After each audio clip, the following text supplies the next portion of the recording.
First and foremost, I was enlightened with this tech discovery by Pig, link in the description. Does this machine look familiar to you?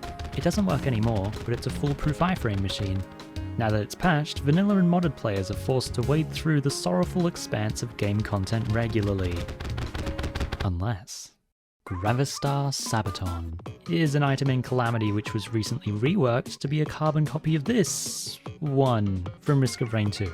It lets you charge up a ground pound basically, but what's interesting is that said ground pound gives you a brief period of immunity when touching enemies on the way down. Is that exploitable? What do you think? The inner tube is a random ass accessory from ocean chests.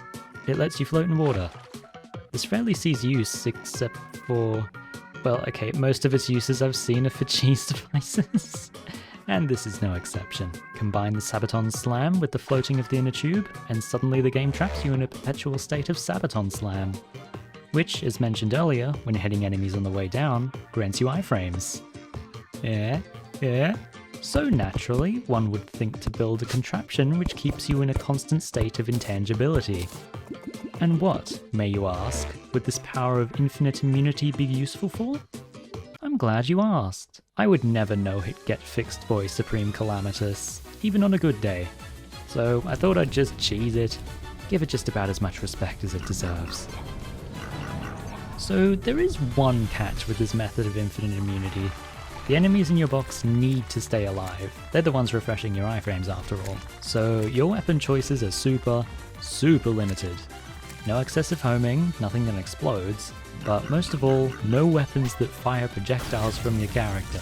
I tested the waters with this and used Void Vortex, which, you know, meant that there was the occasional stupid orb which doubled back and killed my box people, but whatever. Anyway, with the exception of Sepulture, because only the head is damageable, all of Get Fixed Boy Escal is as simple as sitting there and repositioning Carrion. I could give you an uncut no-hit, but trust me, you don't want to watch it. It's boring as hell. I'll tell you what's not boring though. The fact that in Get Fixed Boy, the Brimstone Vortex does this when it's super close to you. This is a car alarm. Anyway, the fight was relatively long for no-hitting standards, but who cares? It's as good a proof of concept as any. If you want to beat things hitless and have no self-respect whatsoever, use and abuse this strategy until it's potentially taken from us. Or don't. I don't know, depends on if you're normal or not, eh? Anywho, once again, thanks Pig, praise be upon you. Peace.